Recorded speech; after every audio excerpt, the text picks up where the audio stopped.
Bonjour à tous. Jonas est un prophète très particulier de l'Ancien Testament. Tout d'abord, je ne pense pas trop m'avancer en disant qu'il est l'un des prophètes bibliques les plus connus. Qui n'a jamais entendu parler de ces 3 jours passés dans le ventre du poisson? Mais un autre détail le rend si particulier, sa rapidité à désobéir à Dieu. En effet, il ne lui faut pas moins de 3 versets pour être présenté, pour entendre l'appel de Dieu et pour faire exactement l'opposé de ce que Dieu demande. Quel étonnant prophète! Dieu lui demande d'aller à Ninive, alors il prend le bateau pour Tarsis. S'il est vrai que les GPS n'existaient pas à l'époque, il ne fallait pas être un grand spécialiste de l'orientation pour savoir que Ninive se trouvait dans son dos. Jonas entend Dieu, Jonas fuit Dieu.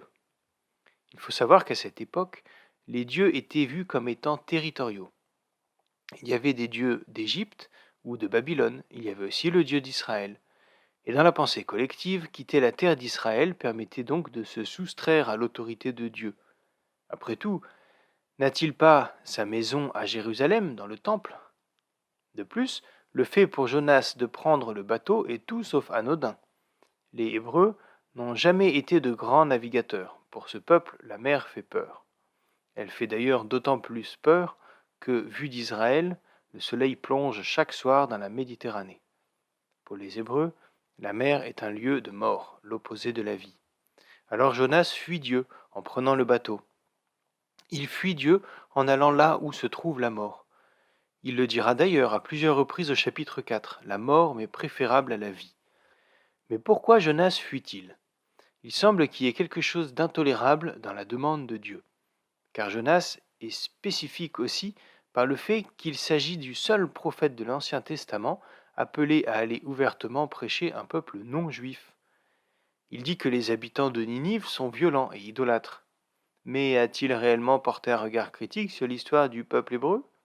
Car en termes de violence et d'idolâtrie, il se débrouille pas mal non plus. Son problème, la compassion de Dieu. Jonas voit non seulement Dieu comme un Dieu territorial, qui se limite à la terre promise, mais il ne veut pas le partager avec d'autres. En réalité, si Ninive se convertit, le premier bénéficiaire de cette histoire, c'est Jonas.